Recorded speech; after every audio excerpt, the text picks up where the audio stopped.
you have an interesting approach to this question of being an artist, Seema, and rather unusual, if I may say, but fascinating. And maybe a question that arises as a result, because you're operating, as has been noted somewhere on the internet, at the crossroads of art, science, and critical race theory. So, on the question of where an artist situates themselves within this framework, the question arises for me, what do you think an artist does, or how does an artist contribute within this continuum? I think that an artist is someone who can examine problems from a distance and kind of pull a bit at threads that people can recognize, so they can feel connected to, but allow for systems to unravel so that they are fresh and new. And so one of the things to me that an artist does is help people look at things in a new perspective or a new light, but also to understand that the process of making is a place where we problem solve on many, many levels. Yeah. So not just the materials themselves, but intellectually that we need those things so that we can figure out how to navigate the world. Right. That's interesting because in some respects, I don't want to quote theory just yet, but there is the theory of deconstruction, that is to take something and pull it apart and find out its failures or its the places where our normal expectations break down, analytically, you might say. Would you see the role of an artist then as, essentially kind of deconstructive role? I guess I would go more, theory does come up immediately. I would go more towards Victor Shklovsky and structuralism in terms of defamiliarization. Okay. Rather than breaking down, right. But recontextualizing so that we can look, because sometimes things are so familiar that we don't even see them anymore. Right. Yeah. I'm reminded of a piece that's been described of yours, Happy Birthday, Happy Birthday DNA. Yeah. Do you want to just describe that a little bit and see that? Sure. Yeah, so that was a piece that was made to celebrate the 52nd anniversary of the discovery of DNA. And it consists of a series of taxidermied white lab mice, and they are posed on their hind legs standing up, and each of them clutches a little candle that is essentially an LED in a silver shaft, and it's on a black piece of plexiglass. So there are all these little mice on a narrow piece of plexiglass, and there's some speakers in the front. It's very crisp and sciencey looking.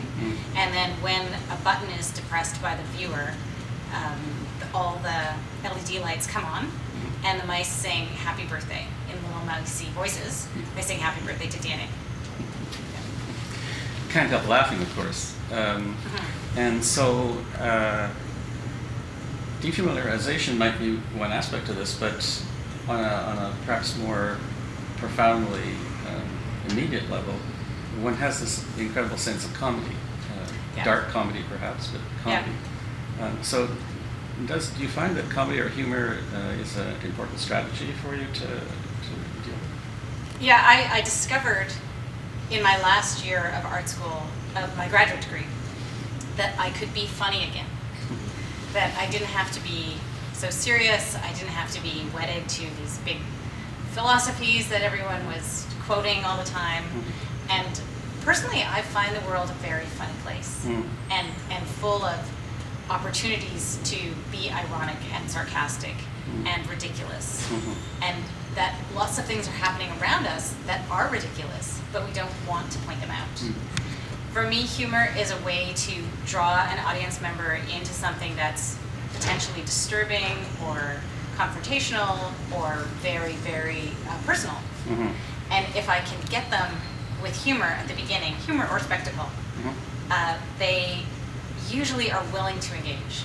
Okay. So that thing with the DNA, Happy Birthday DNA and the mice, that is a bigger conversation about how do we work with animals. When does an animal become a biochemistry unit of research? When does it become a pest species? How is it that we actually created an entire sort of group of animals that we use as test subjects? And why do we do that? And how do we validate that experience and say that it's appropriate? Right. And I want very much to recognize that we need to be doing those things in order to advance the research, but we should also acknowledge those creatures and what we do to them and what they do to us. So there's a long relationship between humans and mice in particular as commensal animals. So these are animals that come to the table, and they're kind of self-domesticated. So that thing where we have wild mice that come to us and share our space, and we don't like it, but then we take that same group and we manipulate them so that we can understand their DNA completely, so that we can use them for our research, and then we're very happy to have them. And that contradiction is a place where there's something interesting going on, and the humor allows people to look at those mice, because most people were very disturbed once they realized they were real mice. I'm tempted to say, as you emerge from the cave of theory into the light of public response, what expectations do you have of the audience? Maybe I'll leave it at that. Okay.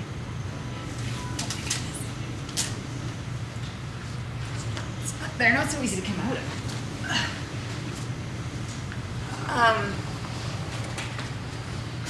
The audience. Well, I think that So thanks for that. the audience gives us Those are things like a gift of their attention and their willingness to support and risk whatever they're being introduced to. And I like to reward that, either through humor or interaction or some kind of physical phenomenological experience where you get to touch something, where there's some delight in it. I suppose I ask the audience to come with me, and as much as possible, I give them clues so that they feel like they can participate. I think that's very generous, but you're also asking them to enter into an area of contestation, to enter into something that actually might challenge their beliefs or their system of knowledge somehow, what they expect, let's say, at the very least. And I recognize that humor surely must be one of the mechanisms to soften the blow. Yeah. But nonetheless, you're asking them to change how they see things, and that can be difficult for people. Yeah. So it's a gift that they're giving you to offer you their attention. You're returning the gift, as it were, a gift of challenge. Put it that way. Yeah. I'm challenging them to reconsider what they're doing and how they're existing in the world in a way, and in themselves. And that point of contradiction is actually, for me, I've discovered that is really the very crux of my practice. That I find something that has contradiction inherently in it, and that's where it's exciting. And that as soon as I've found that contradiction, I know that there's something for me to pull at and tease apart and have some fun with, and that people will respond, because it's sort of that moment of illumination where they realize there's a contradiction here too. And so far it's been quite successful, and it's very recently that I realized that. I did a piece in Donegal, Ireland, where that was my first introduction actually to wool and fiber, using fiber. And I learned how to spin in order to teach other people how to spin. And I went to Dublin and took a spinning class, and then I went up to Donegal and taught people how to spin wool that was local to them, that was just down the road, that they'd never used. And when I talked to them about where do you buy your wool, where, you know, how do you knit and all that, because there's still a lot of handmade materials there, they said, well, we buy it from the wool store, and they were using merino from New Zealand to knit with. So this bizarre failing of that community to recognize the value of the materials that were locally available to them was something that was very, very compelling. And it started because I applied for a residency, and it was in Donegal, and I looked for something of mine to connect to that residency. And what I did is I looked in my closet, because I knew that I had a sweater that was called a Donegal sweater. And I pulled it out, and I was in Saskatchewan at the time, so I pulled this thing out, and it said Donegal sweater made by American Eagle in Indonesia. And that for me was the beginning of, here is a point of contradiction. Here is a symbol, an iconic symbol of Ireland, made with materials that are from very, very far away, and it's been shipped to me in Saskatchewan. So it's gone through this enormous route as well. And then when I went to Ireland, I met the farmers, and I talked to people about the wool, and I found out that they received less from the wool market than it cost them to shear the sheep. So they would pay €3 to shear the sheep, and they would get $2.50 at the wool market for a whole fleece, something like that. It was something preposterous. And I couldn't believe that there was this material that was so luxurious and available and versatile, and it was basically being thrown away. And I started to talk to the kids in the community and the schools and all those kinds of things. And I remember I asked one kid, have you ever, I was in a classroom, so I said, has anybody here ever used the wool? What do you do with it? And one kid raised his hand and said, yeah, well, we throw it in the bog for traction when we're cutting the peat. And I was agog. I was completely flabbergasted. And they have so much relationship to sheep. They've been having sheep on that land for thousands of years. But they've lost their own sense of value.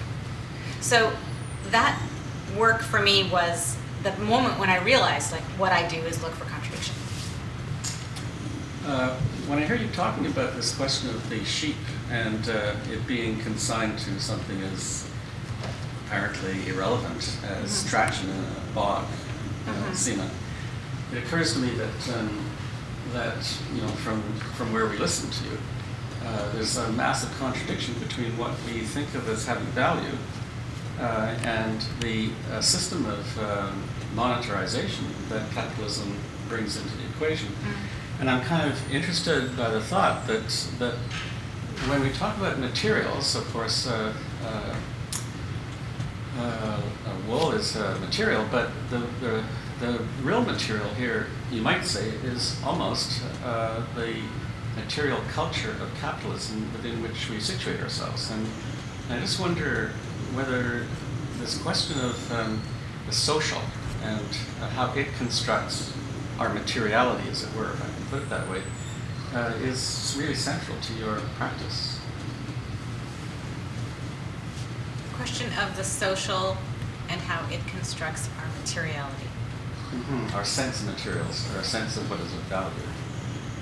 Yes, I would agree. That does inform the way that I approach things, because I believe there is value in human endeavor and human thinking more than stuff. So I feel like I've started to do work that focuses on the social quality of making, not just in terms of a society, but the actual group working together and connecting, and the narrative structure that incorporates, and how much community is actually the very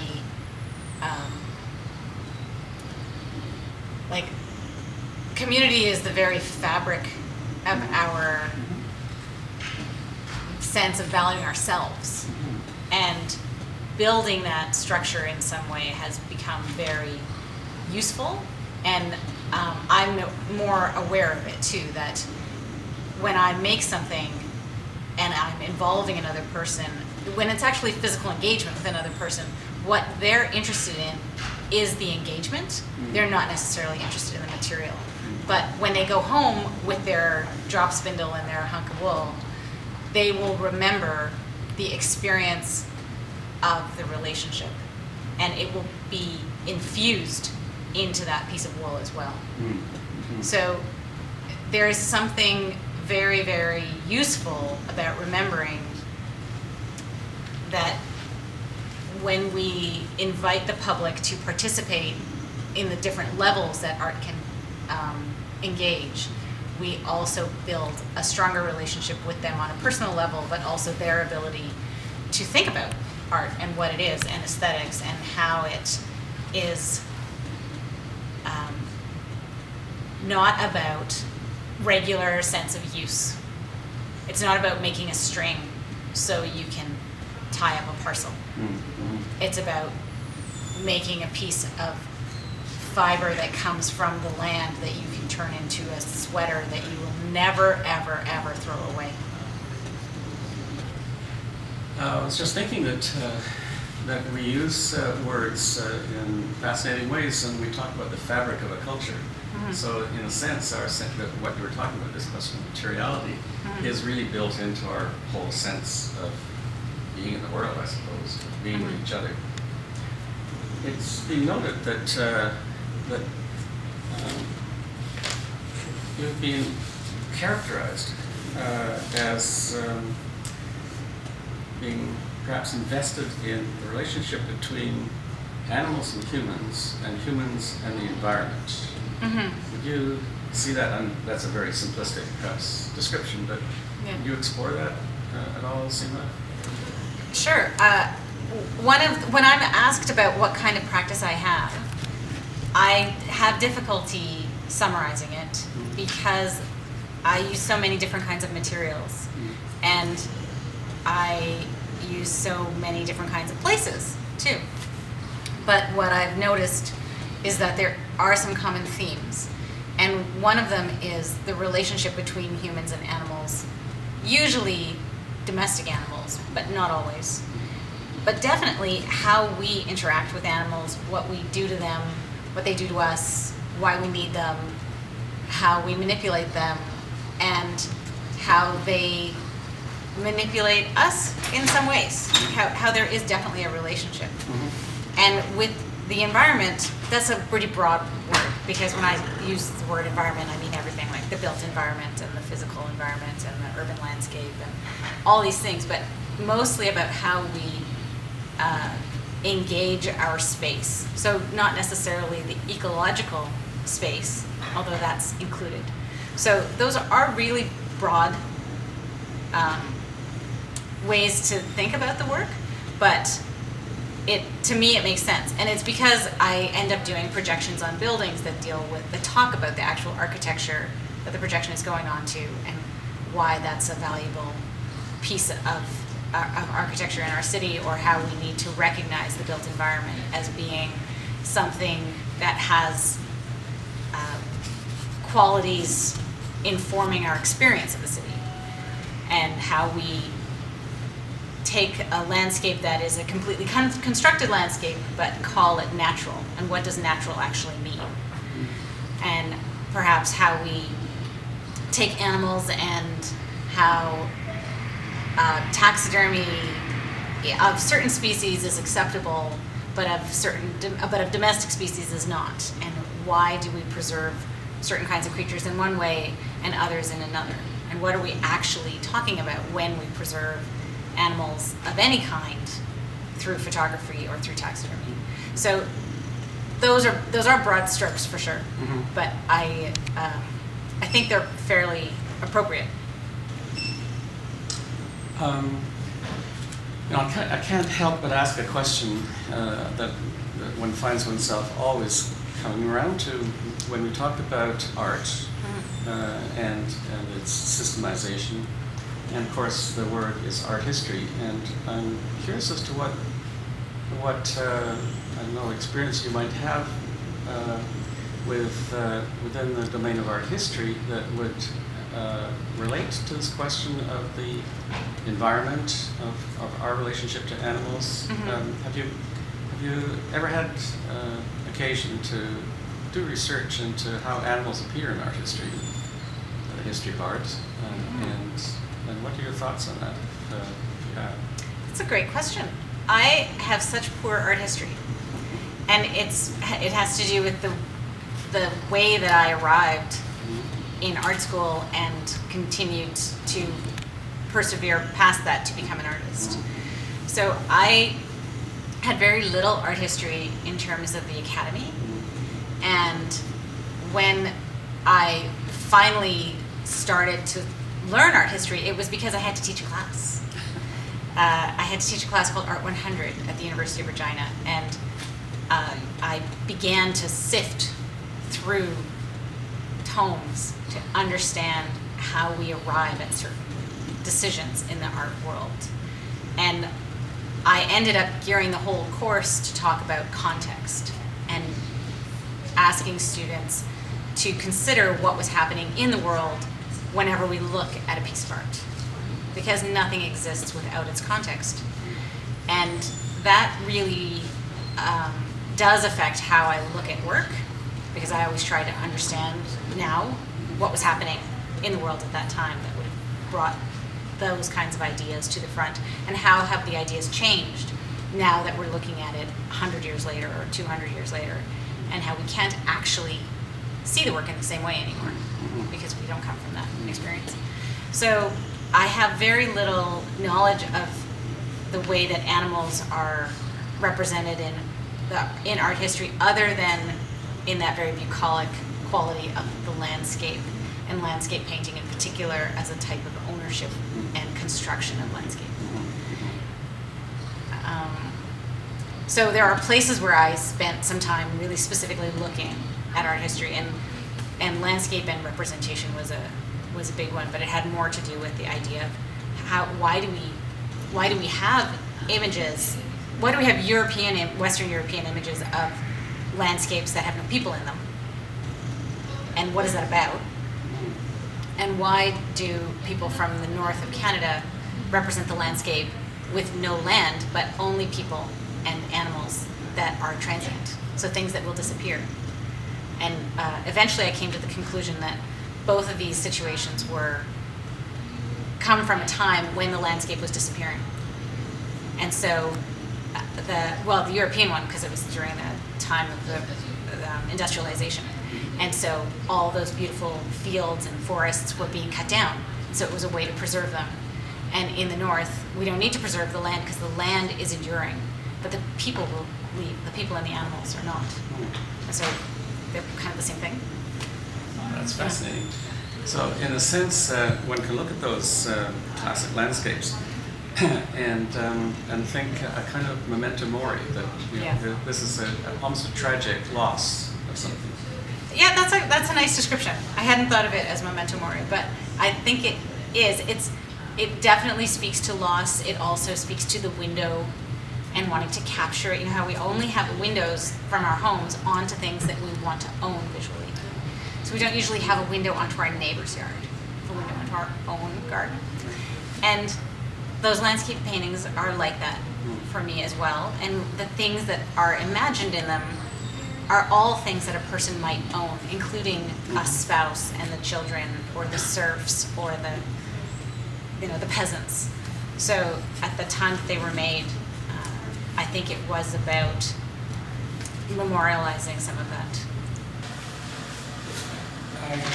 You were talking about being here at the University of Manitoba in the STEAM program. Yes. Can you explore for me just what's involved in the STEAM program? I'm very interested in the fact that you teach and have a history of teaching and clearly enjoy it. And I'd like to hear you say more about that. STEAM is an idea that comes out of the States in terms of its acronym, and particularly out of RISD, actually, which is where I went to graduate school. And it is an acronym that stands for the STEM subjects, which are science, technology, engineering, and math. And then you add an A, and the A is art. And the thinking behind that is partly because good science is a creative discipline, and if we want to encourage people to be good scientists, they need to understand that creativity is inherent and that we need to foster that as well. But the other component of it is to bring in an audience, the public, the politicians, all those kinds of people who might not understand the language of science, but understand the humanities really well. So the great thing about art is that it grabs people in so many ways, and it works through narrative and through visceral response and our visual cortex and our bodies and all these other kinds of methodologies that are important parts of our communication strategies. And we need them in order to bring people into what science and technology and engineering and math can be. And at their highest level, those 4 STEM subjects or core areas are extremely, extremely creative spaces. But in the beginning, when students begin to start studying them, it takes a long time before you can do something fun. I mean, it's fun, but before you can do something that's yours, that's new, and challenge what's happened before, or really move forward. You can't participate in the discipline fully until you have an entire degree.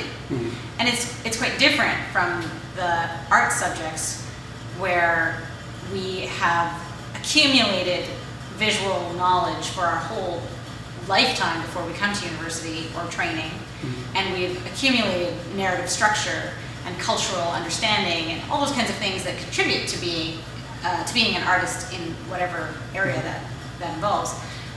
So one can make new stuff right away.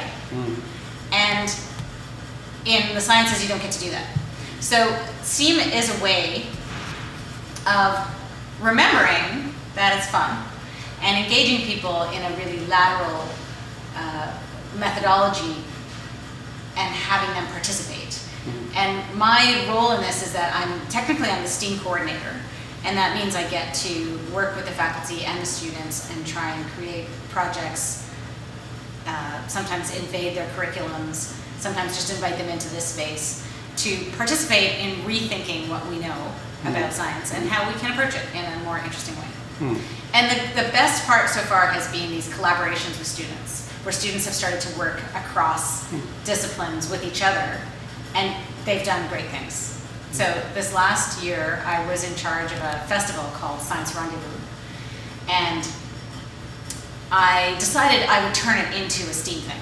So usually Science Rendezvous is just a whole bunch of little tables and people do a little experiment, and it's got some fun, but it's not extravagant and it's not spectacle, and it's certainly not theater. And instead I shifted it all towards spectacle, theater, hilarity, humor, childhood, wonder. My whole thing is about wonder, that science is a wonderful place, and that it begins the first time you do something and ask, how does that work? And one of the things that a couple of students did, math student and a computer science student actually, and the math student is also a musician, they did a musical staircase in one of the buildings. And so you ran up the stairs in your bare feet, and it played a note for each stair. And that was really fun. And then I went away and came back, and they had shifted it to different goat bleating sounds. So they, for the morning it was musical, and for the afternoon it was goats going, ah, ah, ah. And it was wonderful that they started to find themselves in it as well. Right. Yeah. And there was another student, I just have to say this because it was so good. She just graduated from her genetics degree, and I'd had a conversation with her about making microbial balloon animals instead of making giraffes and elephants or whatever you make as balloon animals. And she said, I know how to make balloon animals. I'll totally take that on. And she made bacteriophage balloon hats and DNA plasmids and all kinds of microbial structures out of balloons that were then part of this festival of that day. Fantastic. Yeah. Fantastic. So, of course, a question that's baked here for me is, you're an artist. You're also, of course, deeply embedded in science, and I guess to that extent, you're also a scientist. Um, the question of this relationship between art and science is often discussed. Some say they're the same thing. They just think, about different things. Do you see it that way, or? I don't think that we have the same intention. We're both looking at problems, we're both problem solving. We're doing it for different reasons, I think, and in different ways. But they're both inherently and innately human experiences. And making art of any kind, but particularly the clever kind, and I'm a big proponent of the clever kind, has to do with understanding how to be in the world. And I feel like from the earliest humans, part of our experience of making had to do with navigating our space and navigating our mental space, our spiritual space, our cultural space, figuring out how narrative worked, figuring out how emotions worked. And those abilities are kind of being eroded by the passive experience of viewing, because now we're bombarded by materials that come pre-made, we are bombarded by stories that are fabricated for us, and we neglect the process of problem solving that comes from the engagement of how do I move forwards with this thing. So I often tell students that we don't need to question why we make art. We don't need to question the value of its place in our world. And Christo spent $1 million wrapping the Eiffel Tower. We don't need to get all full of nonsense about that and the anxiety of the monetary system, because if we didn't make art, we wouldn't be human. So let's just acknowledge that this is a very important part of our humanity. And if we didn't do it, we would lose part of our evolutionary makeup. Humans only do what's adaptive to them.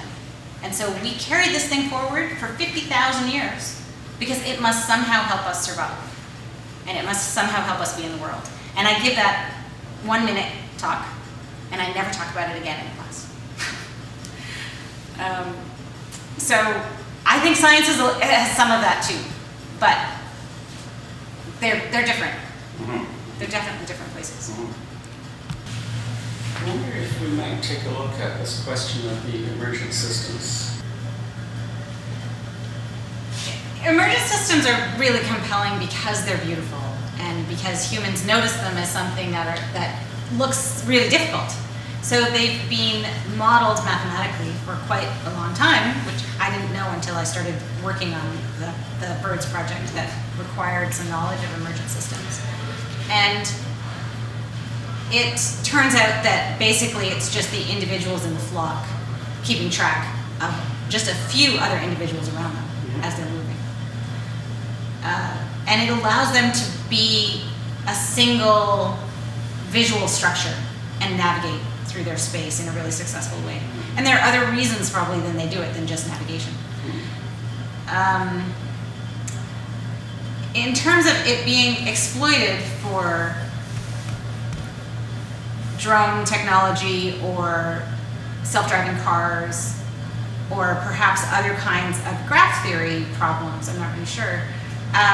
It is part of our observation of the world and our way of interpreting it and making use of it. So often we find solutions to strange problems by looking at how nature has already solved those problems. And nature is really the best optimizer. So we can look at lots of ecological problems as well and figure out how nature would address them or does address them.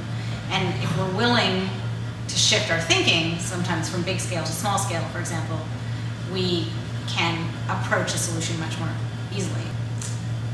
This reminds me of Leonardo da Vinci, and our admiration of da Vinci as both scientist and artist. And he looked very closely at the world. And the beauty, you might say, of the emergent system, the flocking of the birds, and even drones.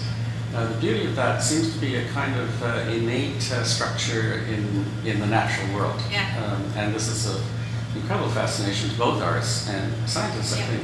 And here we are in an ancient museum of science, I suppose, which at this point seems more like an artifact, an artwork, you might even say. Yeah. Do you want to take us through that at all? Sure. I mean, your point about observation is well phrased and well taken, because that is another serious similarity between artists and scientists. And there's a great mutual respect I have found so far working with the scientific community in the faculty here. Observation is key. So in art school, we spent hours and hours and hours drawing. At least when I went to art school, we spent hours drawing. And it taught me how to look. And when I went to medical school briefly, I discovered that I was really good at looking because I'd spent all that time in art school. So it has taught me many, many things. And I also, as a science student previously to that, my first degree, was spending a lot of time with microscopes. Now, I was a very poor science student because I guess I was interested in other things, or I just wanted to grade something. I wasn't there for the right reasons. And it turned out to be a really good art student because the grades disappeared. So being in this space, it is like having that whole past brought forwards to me. And I'm fortunate to be in it. It was an opportunity that the Dean of Science extended to me. And they were looking for a studio space for myself. And they offered this thing without really knowing what she didn't even know what it was. So this is a biological sciences museum that I believe was first developed in the 40s. And it has a huge collection. This is just the collection on display. It's very, very small compared to the vast amounts that are in storage. And it's full of drawers. I can open some drawers. And it's like every single cupboard is full of stuff. And it's like a magical treasure trove. So I come in here and I open cupboards. And I find incredible sources of inspiration and structure and a narrative of what this place used to be and who used to come here. And I have all that in every little object that I touch here. And I think it might take an artist to arrive at that point, because when I talk to the science faculty about the space and I say, look, I found this thing, and this was a great example. I found this little envelope, and on the outside it says the butterfly shell, a brachiopod. It tells you what the old name is and what the new name is, and then it says, this is a very characteristic example from the mid-Devonian age. And the mid-Devonian age, so this is the shell. It's sitting in a little envelope, right? The mid-Devonian age is 350 million years ago. And it's just like tucked in the drawer. And when I mentioned it to one of the people, she said, oh, we wouldn't have even noticed that. It's so unimportant for us. And there's so many points in this space that, again, are about that kind of contradiction of something extremely precious and extremely neglected. And science does that partly because it reduces things. That's the way that we go through a process of trying to look without emotion. But if you remove emotion, then you also remove passion. So you need to rekindle that experience, right? And rekindle the fascination. And as I'm taking all these objects out, I really delved into that contradiction and started a photo series based on the Biomuseum collection. And this was the piece that inspired it. So Jean Randolph happens to live in Winnipeg. I don't know if you know her. She's a psychiatrist and a writer. And she came to visit me one day in here, when I first got the keys, like the second day. And it took 6 months for them to give me the keys, for them to trust me to come in here and not fool around. And I opened all these things and I said, look what I found yesterday. And she was aghast and amazed and excited and everything. And it's a fetal beluga whale. But that's just one part of it. The other part of it is that it's in a mason jar that says, improved gem, made in Canada. And this is a complete piece as far as I'm concerned. I didn't have to do anything but take a photograph. It's not working. It's done. I couldn't have made this better. This would never have come out of my brain. And it's so good. And so when I took my series of photographs, which is ongoing, I've taken about 10 of them so far. I showed them to the biology department first before I put them on display anywhere, because I wanted to make sure that they were happy that I was representing their space in this way.